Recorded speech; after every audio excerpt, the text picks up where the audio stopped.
जय राम जी की। श्री वाल्मीकि रामायण युद्धकांड 34वां सर्ग। सीता के अनुरोध से शर्मा का उन्हें मंत्रियों सहित रावण का निश्चित विचार बताना। रावण के पूर्वोक्त वचन से मोहित एवं संतप्त हुई सीता को शर्मा ने अपनी वाणी द्वारा उसी प्रकार आह्लाद प्रदान किया जैसे ग्रीष्म ऋतु के ताप से दग्ध हुई पृथ्वी को वर्षा काल की मेघमाला अपने जल से आह्लादित कर देती है। तदंतर समय को पहचानने और मुस्कुराकर बात करने वाली सखी शर्मा अपनी प्रिय सखी सीता का हित करने की इच्छा रखकर यह बोली, कजरारे नेत्रों वाली सखी, मुझ में यह साहस और उत्साह है कि मैं श्री राम के पास जाकर तुम्हारा संदेश और कुशल समाचार निवेदन कर दूं और फिर छिपी हुई वहां से लौट आऊं। निराधार आकाश में तीव्र वेग से जाती हुई मेरी गति का अनुसरण करने में वायु अथवा गरुण भी समर्थ नहीं है। ऐसी बात कहती हुई शर्मा से सीता ने इस स्नेह भरी मधुर वाणी द्वारा, जो पहले शोक से व्याप्त थी, इस प्रकार कहा, शर्मे, तुम आकाश और पाताल सभी जगह जाने में समर्थ हो। मेरे लिए जो कर्तव्य तुम्हें करना है उसे अब बता रही हूं, सुनो और समझो। यदि तुम्हें मेरा प्रिय कार्य करना है और यदि इस विषय में तुम्हारी बुद्धि स्थिर है तो मैं यह जानना चाहती हूं कि रावण यहाँ से जाकर क्या कर रहा है। शत्रुओं को रुलाने वाला रावण माया बल से संपन्न है। वह दुष्टात्मा मुझे उसी प्रकार मोहित कर रहा है जैसे वारुणी अधिक मात्रा में पी लेने पर वह पीने वाले को मोहित कर देती है। वह राक्षस अत्यंत भयानक राक्षसियों द्वारा प्रतिदिन मुझे डांट बताता है, धमकाता है और सदा मेरी रखवाली करता है। मैं सदा उससे उद्विग्न और शंकित रहती हूँ। मेरा चित्त स्वस्थ नहीं हो पाता। मैं उसी के भय से व्याकुल होकर अशोक वाटिका में चली आई थी।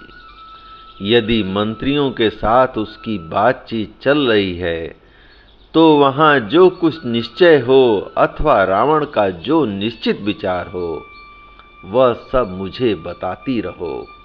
यह मुझ पर तुम्हारी बहुत बड़ी कृपा होगी। ऐसी बातें कहती हुई सीता से मधुर भाषणी शर्मा ने उनके आंसुओं से भीगे हुए मुखमंडल को हाथ से पोंछते हुए कहा, मिथिलेश कुमारी जनक नंदनी, यदि तुम्हारी यही इच्छा है तो मैं जाती हूँ और शत्रु के अभिप्राय को जानकर अभी लौटती हूँ। ऐसा कहकर शर्मा ने उस राक्षस के समीप जाकर मंत्रियों सहित रावण की कही हुई सारी बातें सुनी।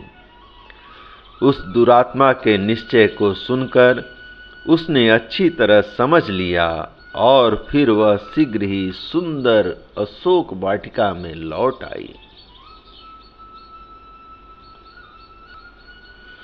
वहां प्रवेश करके उसने अपनी ही प्रतीक्षा में बैठी हुई जनक किशोरी को देखा, जो उस लक्ष्मी के समान जान पड़ती थी जिसके हाथ का कमल कहीं गिर गया हो।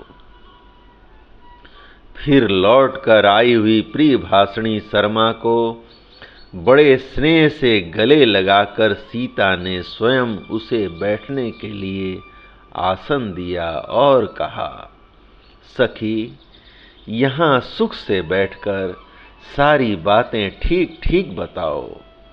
उस क्रूर एवं दुरात्मा रावण ने क्या निश्चय किया है? कांपती हुई सीता के इस प्रकार पूछने पर शर्मा ने मंत्रियों सहित रावण की कही हुई सारी बातें बताईं। विदेह नंदनी राक्षस राज रावण की माता ने तथा रावण के प्रति अत्यंत स्नेह रखने वाले एक बूढ़े मंत्री ने बड़ी बड़ी बातें कहकर तुम्हें छोड़ देने के लिए रावण को प्रेरित किया। राक्षस राज, तुम महाराज श्री राम को सत्कार पूर्वक उनकी पत्नी सीता लौटा दो। जन स्थान में जो अद्भुत घटना घटित हुई थी वही श्री राम के पराक्रम को समझने के लिए पर्याप्त प्रमाण एवं उदाहरण है। उनके सेवकों में भी अद्भुत शक्ति है। हनुमान ने जो समुद्र को लांघा, सीता से भेंट की और युद्ध में बहुत से राक्षसों का वध किया, यह सब कार्य दूसरा कौन मनुष्य कर सकता है? इस प्रकार बूढ़े मंत्रियों तथा माता के बहुत समझाने पर भी वह तुम्हें उसी तरह छोड़ने की इच्छा नहीं करता है जैसे धन का लोभी धन को त्यागना नहीं चाहता। मिथिलेश कुमारी, वह युद्ध में मरे हुए बिना तुम्हें छोड़ने का साहस नहीं कर सकता। मंत्रियों सहित उस नृशंस निशाचर का यही निश्चय है। रावण के सिर पर काल नाच रहा है, इसलिए उसके मन में मृत्यु के प्रति लोभ पैदा हो गया है। यही कारण है कि तुम्हें न लौटाने के निश्चय पर उसकी बुद्धि सुस्थिर हो गई है। वह जब तक युद्ध में राक्षसों के संहार और अपने वध के द्वारा नष्ट नहीं हो जाएगा, केवल भय दिखाने से तुम्हें नहीं छोड़ सकता। कजरारे नेत्रों वाली सीते, इसका परिणाम यही होगा कि भगवान श्री राम अपने सर्वथा तीखे बाणों से युद्ध स्थल में रावण का वध करके तुम्हें अयोध्या ले जाएंगे।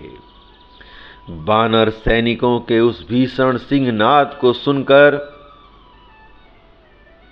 उसी समय भेरी नाद और शंख ध्वनि से मिला हुआ समस्त सैनिकों का महान कोलाहल सुना ही दिया, जो भूकंप पैदा कर रहा था, जिसे सुनकर लंका में रहने वाले राक्षस राज रावण के सेवक हतोत्साहित हो गए।